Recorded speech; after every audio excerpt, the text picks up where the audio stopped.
So I welcome you all to this session. I feel it's going to be the coolest session of KLF this season in Kathmandu because of the cool Harshad Mehta's theme that we pulled out here from Scam. So our markets, the way we look at them, we're still stuck in some sort of a Harshad Mehta 1992 lens that we are not able to look at our markets positively. And Nilanjan, I'd like to start with you here because you are Nilanjana ji is coming out with a book titled The Markets Are Not Harshad Mehta and How We Need to Mint a Generation of Junjunwalas and Positive Traders. Like she said here, we need a professional, disciplined trading system here for a $5 trillion economy. Now, this is something that's at the core of your life. This is your biggest pain point. It troubles you that trading is viewed as gambling and that despite 24 crore trading accounts in this country, we are not able to teach trading institutionally, trading in a way that it can benefit our youth and bring our youth positively closer to the market. Despite the same practice being done in different countries, in different continents, in the West, in the developed world, tell us the story. So, as you very rightly started with Harshad Mehta, I would probably like to start with him first. So, what happened in 1992 was Harshad Mehta basically, with his scam, crushed every middle class India's dream of having money, investing, compounding and everything. And since then, everything trading and trading related, everything has been associated with scam, market manipulation, etc. But I think sometimes we forget that at the other side of the spectrum, people like Jhunjhunwalas, Rakesh Jhunjhunwalas also exist, who started his career by short selling and then almost became the Warren Buffett of India. And in the West, we have the same Bernie Madoff, who was kind of the Harshad Mehta of the West, you can say. And there are people like Paul Tudor Jones, the greatest bond trader of the world so far, still, right? So there will always be people from every other side, and in every discipline, by the way, in every profession. There are researchers of every discipline who manipulate the data, who come up with fake sources, and etc., etc. I think when somebody asks me and tells me that trading is a scam, I tell them one thing, that does trading and do trading related jobs in the global banks, in the stock exchanges, and in the prop firms, hedge funds, exist or not? They do, very much. There are thousands of people who get their employability, who get employed in these roles in the global financial sector.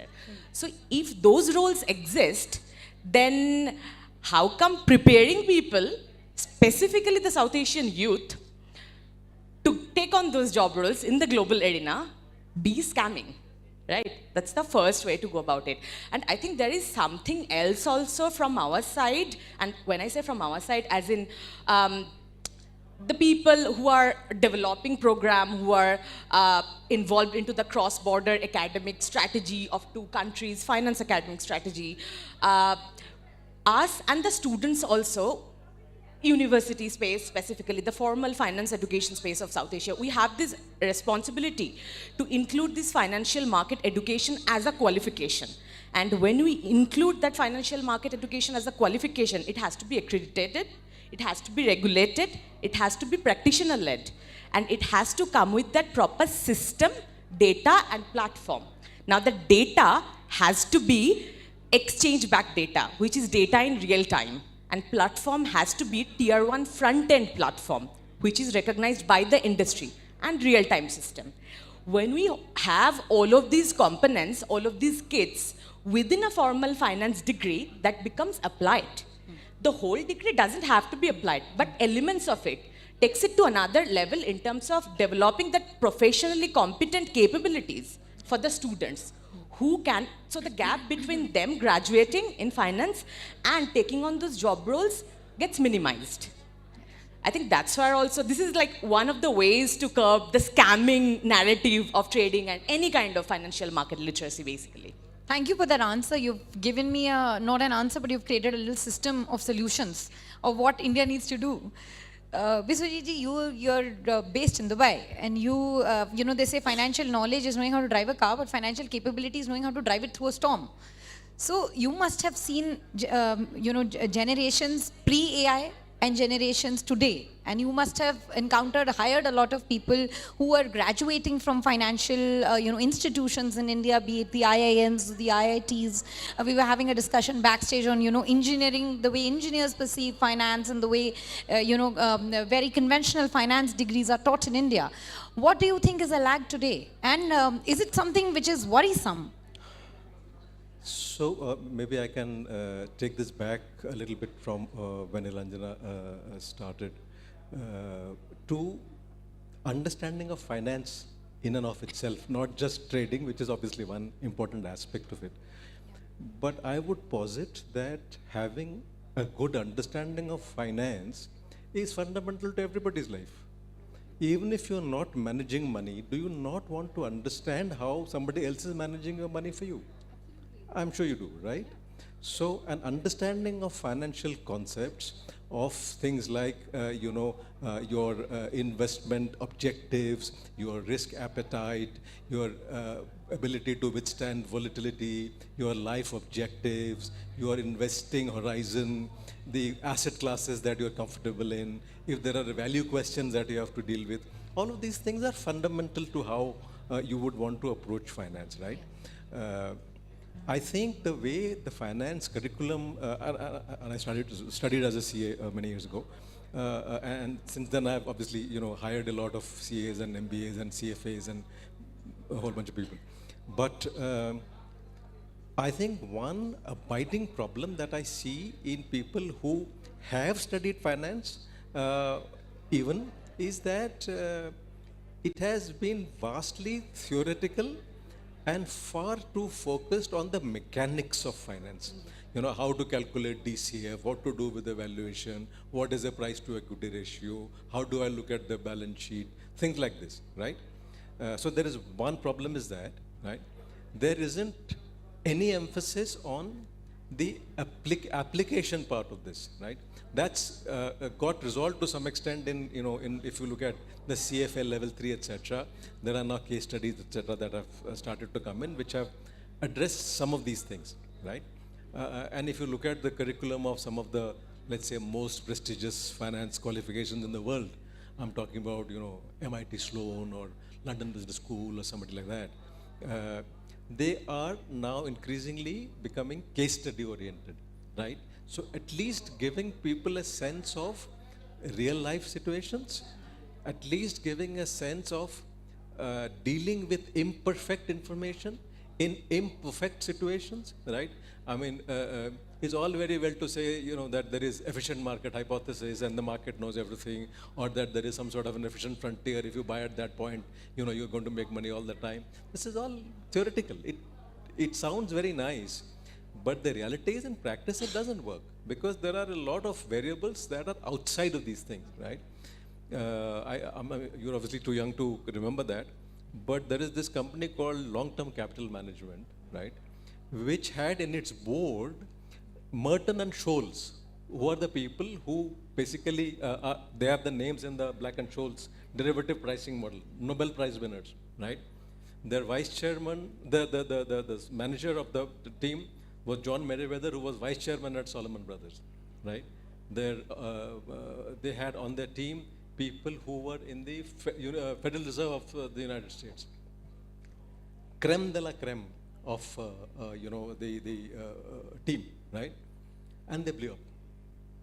Why? Because they were following the mathematical models to the T without understanding the interdependencies that are to be kept in mind. So when the Russian crisis hit, instead of closing the position, they doubled up and tripled up and quadrupled up because they thought this is a mispricing and they'll make money, and they folded up, right? In 2008, that time, I can sort of relate to it much more closely. I was, deep in the middle of this.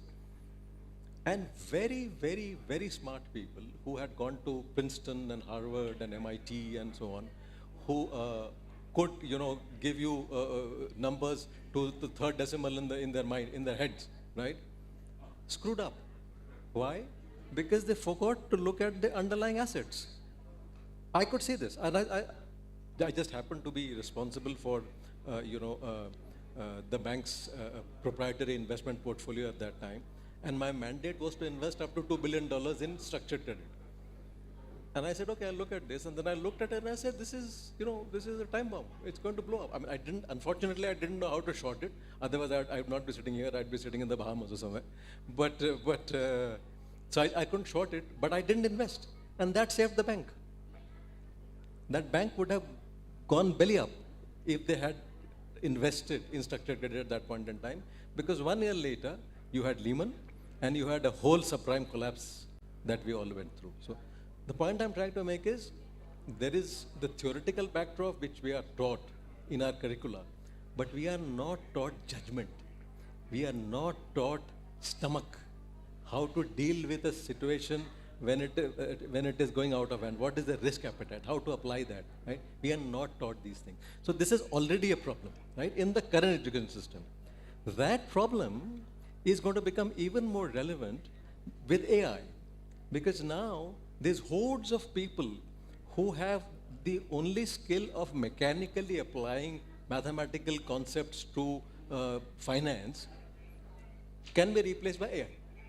So you don't need them anymore, right?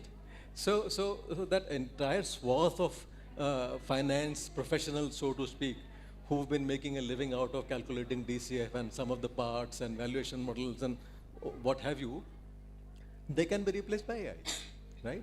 So your entire approach towards finance education has to move towards auditing. You have to look at the numbers and say, okay, is it making sense, right? Is it making sense with the concepts that I understand and that are sort of related to real world? I have to have the ability to interpret the information as opposed to generating it. The generation is done by AI. Yes. So I have to interpret it. Yeah. And in order for me to do this well, I need to understand how AI works. What is the infrastructure? How is AI looking at this number? For me to then say, okay, this maybe is missing out something and I should be thinking about this. Yes. So my entire approach to finance education has to change. Absolutely, and what better context to introduce you, sir, because, thinking in terms of conflict, thinking in terms of crisis, and quick response is something that comes naturally to a bureaucrat. And you have handled very complicated situations and brought us straight from negative to positive and done all of these very, very critical things and with a very cool mind. So my question to you, sir, is that how capable is our bureaucracy, our administration, our systems that are managing our state funds? Because they're also required and they're managing, huge, colossal pools of money, which is state money. So putting that to good use and thinking in terms of, being conflict ready, being prepared and being responsive. How challenging is that? Are our present generation of administrators ready? Okay, now when we are talking of financial education, I like to take it to further down in the society, where we have a vast majority of people who did not have a bank account till 15 years back. They didn't have a bank account. So financial inclusion was our major objective that time. Like bringing the vast majority of the people to the banking fold. Thanks to Prime Minister Jan Dhan Yojana, of course, he started a little earlier, but Prime Minister Jan Dhan Yojana in 2014 actually took a major initiative in bringing many of them under the banking fold. So now I think most of the people now have bank account. But how to handle that bank account is also a education that we have to give it to the masses, how to handle it. Today, and again, thanks to another major initiative, demonetization, whatever other implications it had or ramifications it had, is a different matter. But it brought a vast majority of people under the how to use UPI and things like that. Absolutely. UPI is a major innovation, and India possibly is a leader in. We don't even end up seeing cash anymore after UPI. You don't have to bring any cash. From like a thela wala to like a Sabji major wala, luxury store, everybody will have UPI. Everybody is now having a UPI. In fact, more than 85% people in India today are using UPI. And in South Asia also, still financial inclusion is a far cry. And these are two schemes in India which has become very successful in bringing these people under this thing. But But how safe their money is, that is a major challenge, and we have to educate them in that this thing. That how to safely, transact do these things.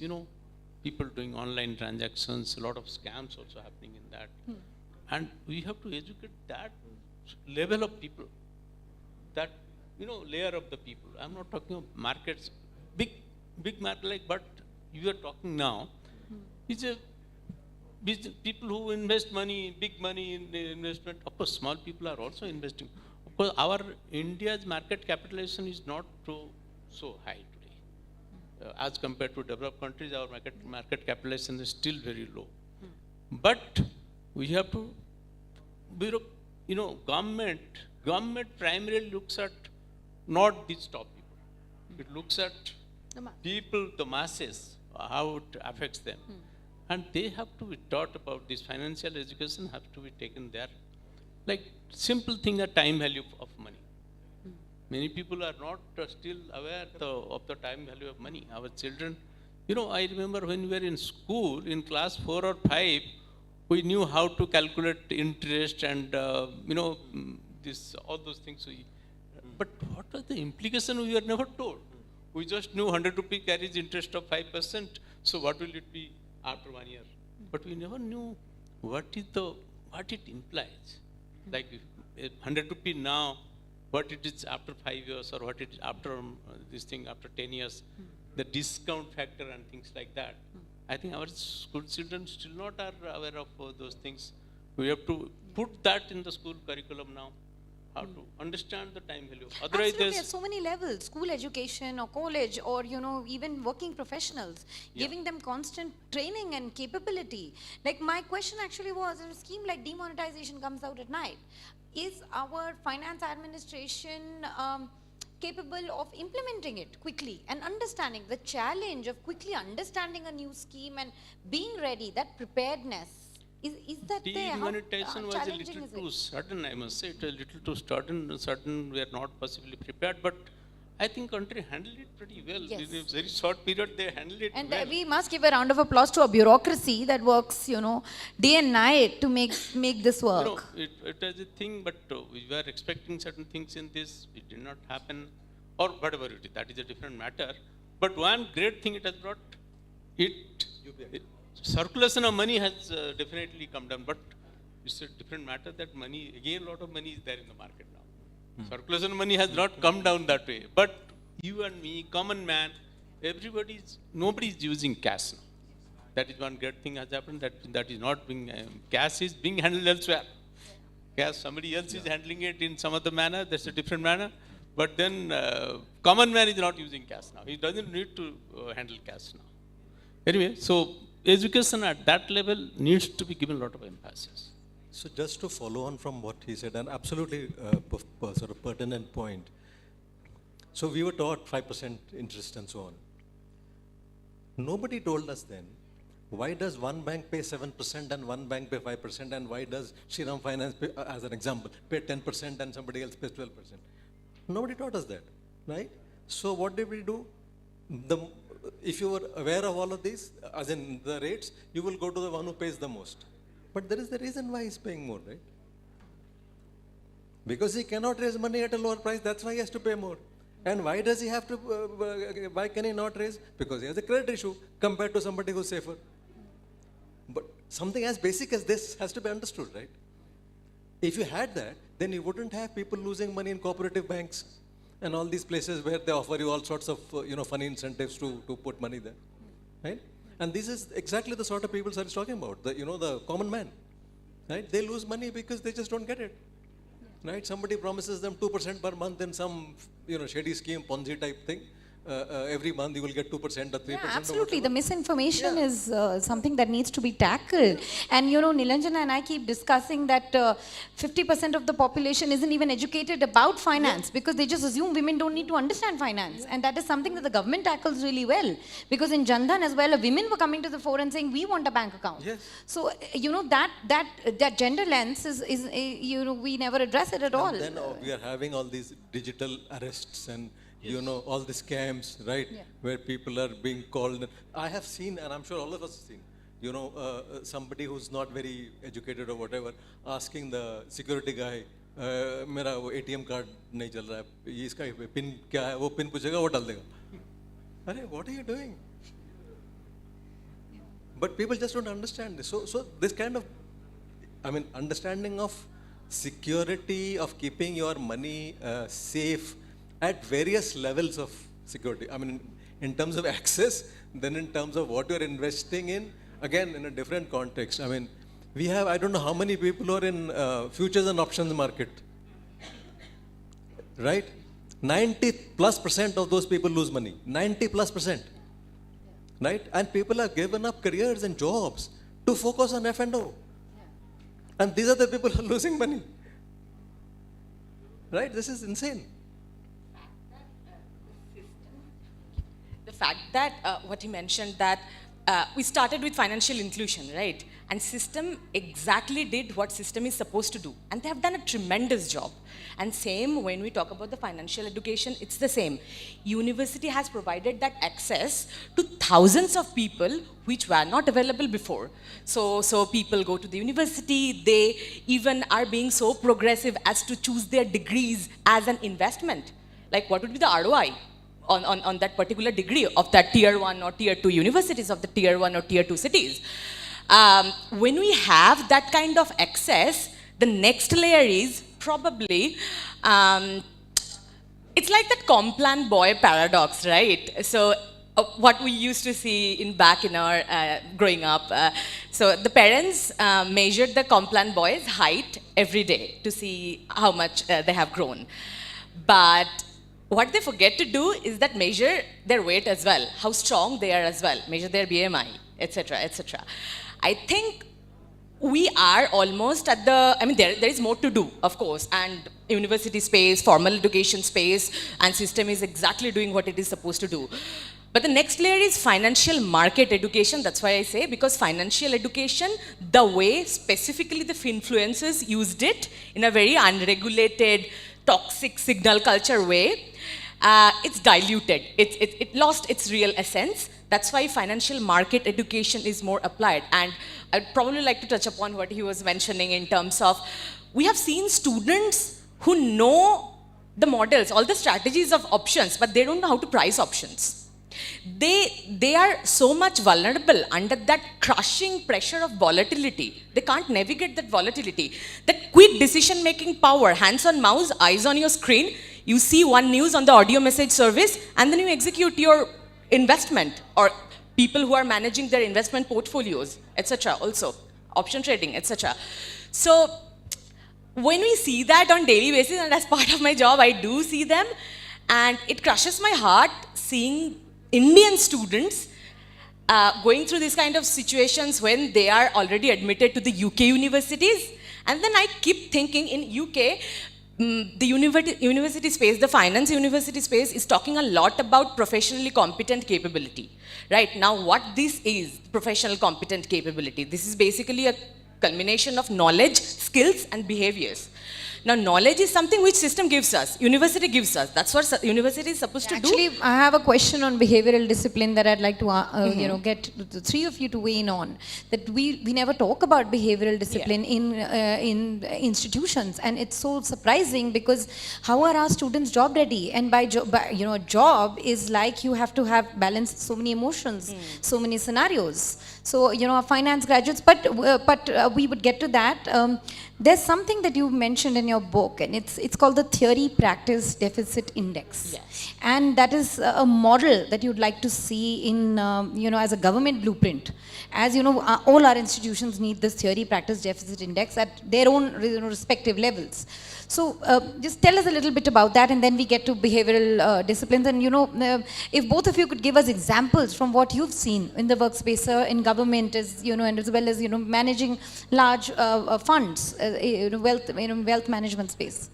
So once I was actually reading this Sanskrit slok from Hitopadesh, basically, that Bidda Dyadati Binayam, Binayam Dadati, Patratam, Patratam Dadati Dhanam, Dhanam Apnoti, from dhad, basically sukh comes from.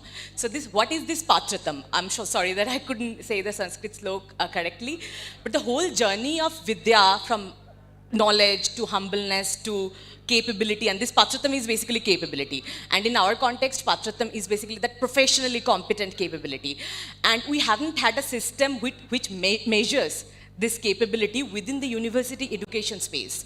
So this TPDI, Theory Practice Deficit Index, this framework mathematically and quantitatively measures the gap between what kind of theories a finance degree is teaching the students, and by going through that learning system, that particular finance student is job ready or a capable market participant or not. So there are a couple of bands, applied financial credibility score, which also comes into the place, and we divide the bands between if that particular finance degree does have not only professor-based teaching system, but practitioner-led teaching system or not. If they have the direct exposure to the system, data and platform, which I was explaining earlier, or not. So we have NAC, we have NIRF, etc., which basically measures a lot of infrastructure and accessibility side of it, how the university space is doing.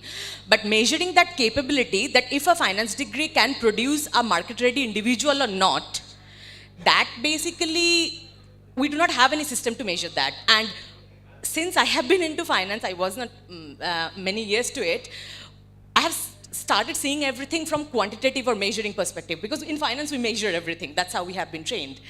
And then I thought to myself that if we do not measure it, we will not be able to build it.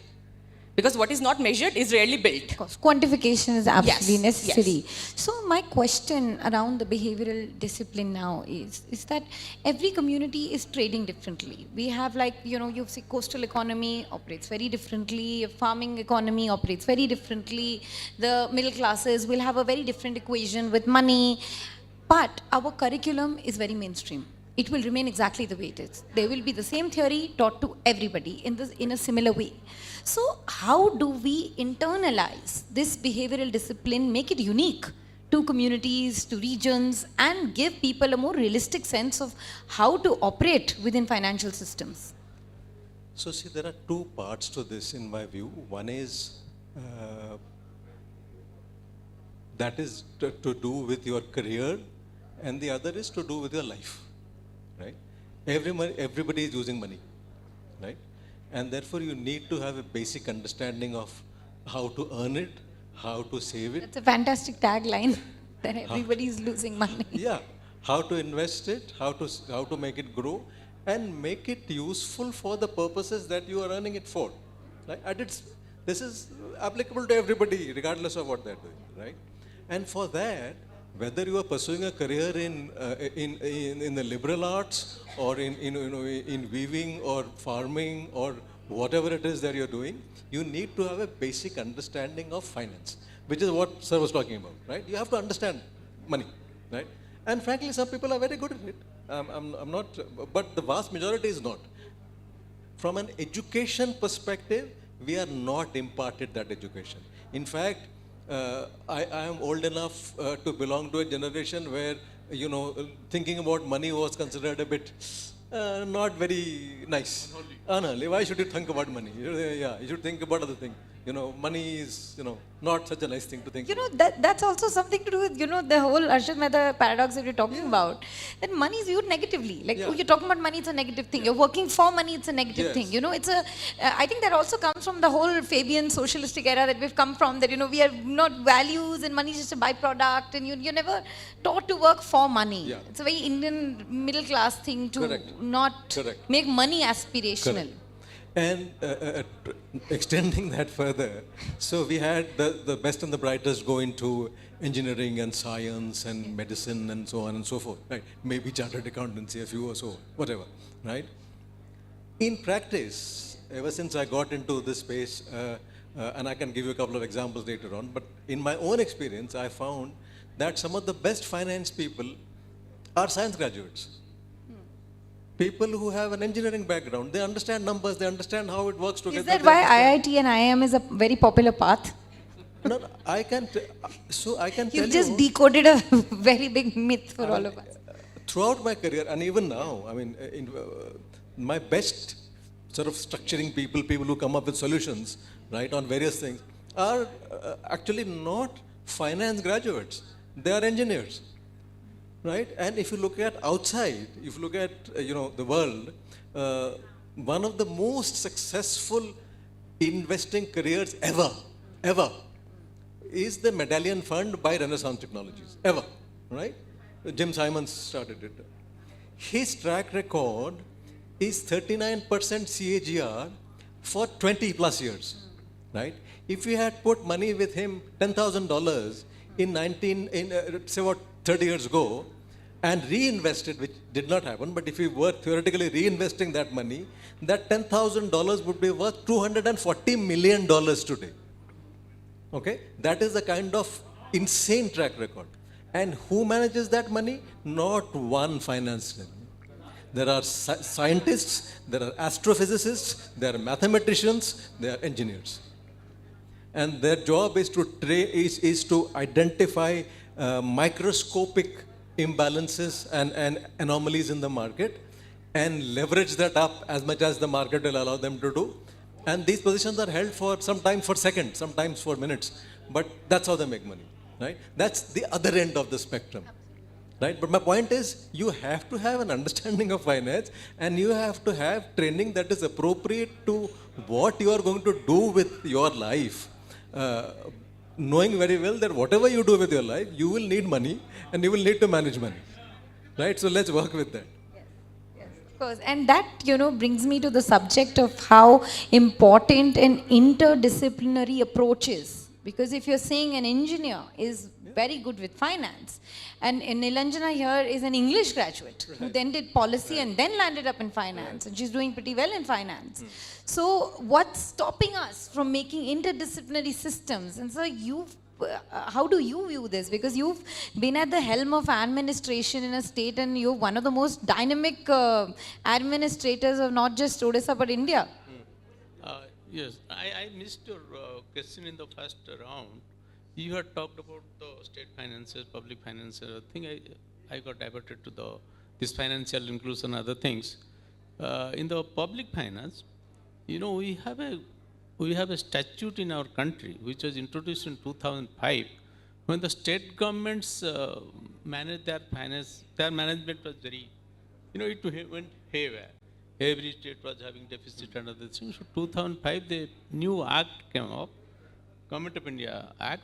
It's called Fiscal Responsibility and Budget Management Act, FRBM Act 2005, which says no state government will have a revenue deficit. No state government will have a revenue deficit. They can have fiscal deficit up to 3% of their GSTP, but not revenue deficit. It has to be revenue surplus, meaning your revenue income should be more than your revenue expenditure. And you were allowed to have the fiscal deficit for an indefinite period of time, or? Up to 3%, you need to have some borrowing for your capital invest, for your capital, what we call it capital outlay. For capital outlay, you can borrow, but not for your day-to-day revenue expenditure. You cannot borrow for revenue expenditure.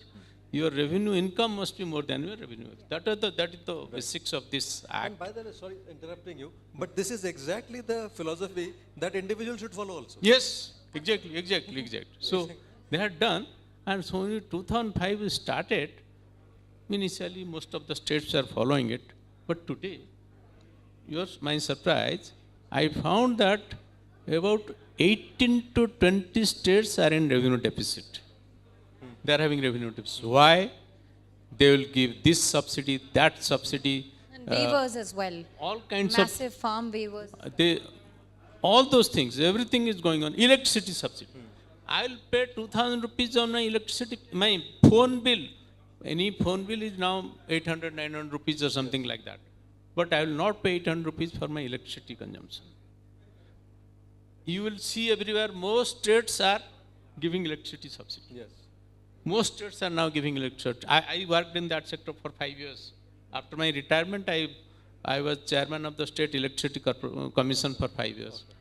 I found that every state is giving this tariff subsidy. For your phone, you don't get any subsidy from anybody else. Right. But for electricity, everybody expects that the government will subsidize it. I don't understand the logic, and every government gives it also. It's not subsidizing solar power. It's subsidizing your regular power, which can't and, be subsidized. actually. And the subsidies from government is coming in various different forms. Now for daughter's marriage, now for every There's also DBT. all kinds of things are coming. So what we have done now is most states are now in revenue deficit. When you all promised, and it's an act. I'm sure if somebody files a PIL and goes to the Supreme Court, they will give strictures to all the state governments. What are you doing? You are violating your own act. Yes. You are violating your own act. Now coming to, he said a very nice thing, why somebody charges higher interest and other things. So I got clue from his answer. So what do you do? If a state government has revenue deficit, how does he meet it? He goes to the market for borrowing. Market means banks will only buy that. They goes to the market for buying it and for borrowing it. And a well-managed state will get this money at a lower coupon rate. And poorly managed state who has got very poor image because of this revenue deficit, he will pay at least 1 or 2% more than this. And what happens? It goes on, goes on. When you are paying more interest and you are borrowing more, you got to get into a debt trap. And I don't know where we are leading to now. Many states are now, when we started with clean state, all states started with clean state, within 15, 20 years, we all have many of our states. There is now a concept that is getting popular called fiscal dominance, right? Which is that you have pushed yourself into such a state of indebtedness that you can never get out of it. Yeah. You just simply generate revenues to pay off your interest. Punjab is one Yeah. state that does. Yeah. And another thing he was saying about our employment for our people. Employment, of course, gets generated, and there are ways of getting employment. I was just asking to a boy, so I said, what are you doing? He said, Uncle, job ab to nahi tha. Phir? No, I'm into trading. I'm into trading. It has become very common thing nowadays among the youth, getting into trading. And क्या करते हैं सुबह से शाम तक बैठते हैं कुछ करते हैं and we get something. So have you at the end of the day are you positive or negative? नहीं loss तो हो गया. But they are doing trading. Yeah. Many people. And that's why if you have watched the market, let's say Sensex. Morning it will start 500 points up. Yes.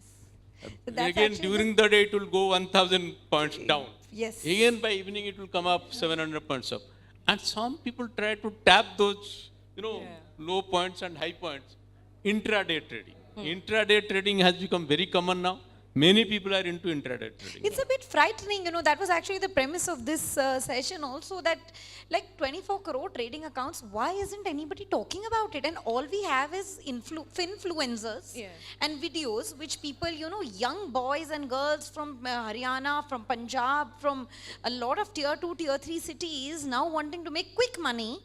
And then they do trading. And then there is a big debt trap that is created most of the And I time. wish they get little bit trained so that whatever they are doing, they can do the job Exactly. little better. Yeah. We really need to train those guys. There are a lot of people into this trading. That's Yeah. a call Lot to of action people are that you could address. A lot of people are into this trading now. And I think in this context, it's very important also to mention that government has come up with such beautiful initiative currently, like Capability Development Commission for the government employees, just for this aspect that they are very much like not job ready. They don't have to be job ready. They have already got the job. But how can they cope up with this ever-changing dynamics of the market? And for them, specifically this market education, maybe not particularly trading, but everything is market. What isn't market, right? If you ask me what is trading, I would ask you, Pallavi, what isn't trading? What we are doing here, there is a risk and reward involved. There is a bid and ask involved. There is an inventory risk somewhere who is providing all the kits here. Our nannies, our daddies, back in the days, when they used to go to the sari shop, they used to buy Banarasi saris. And they used to weigh the silver content of the zari. Silver is a commodity. right? And they were also involved in the negotiation process with the shopkeeper. The shopkeeper was managing the inventory risk. And in this cultural festival, we are planning to have some level of cultural awareness and including finance and everything. So that is our reward. And there is a risk involved for that as well. For example, what if the messaging doesn't go correct? So what isn't market? And specifically here as well, the interdisciplinary aspect comes into play. In my trading career in London and in the market side career in London, what I have seen that best traders, as he mentioned, mostly comes from non-finance backgrounds. I've seen one person who used to be the best traders in my life. I have seen him. He used to be a priest. He used to be an Italian priest who turned a market participant, and in our field, we do not ask people how much money you have made. We ask people, how long have you been a market participant for? That gives us the story. Yes, yeah, he must be doing something correct, right? So, and in business specifically, business entrepreneurs, people who are doing social science, behavioral psychology people, so what people think that they are trading at the moment is chart or the news. But at the moment, what they're trading is Trump's mouth. Whatever Trump is coming up with on Friday, market moves hugely for the next week, right? So that is a skill to adopt. And the sociology, the politics people need to learn that. They need to be aware of that market. And the employability gap also gets thinner if they do that. Goldman Sachs generally prefer, JP Morgan, Citadel, all of these big global banks, they prefer people from the diverse multidisciplinary background. Because if somebody is doing law and they have slightest sense of how market moves, they have a much more chance getting appointed in the Goldman Sachs as a lawyer than somebody who's coming from a linear finance background. So us as a nation, and not only India, Nepal, we all will have to address it. Otherwise, people from here will go to the West, who is recently recognizing this capability development programs, and this will be another way of brain drain. And as Sir very rightly mentioned, that they're trading anyway. If we do not make it a qualification, an accredited, regulated qualification with that proper exposure of system, data, and platform, then this is like a channel to systemic wealth erosion for our nation. Right? Go to the SEBI data, how much wealth, how much money people, retail traders lose. I think here also people need to understand the difference between retail trading and institutional trading. The kind of access institutional traders do have, retail traders do not have that. That's why retail traders go after making money on the retail chart where the data isn't even live. And they don't even know that data is not real time, right? They are not educated about it. So the financial market education here also comes into play in terms of what.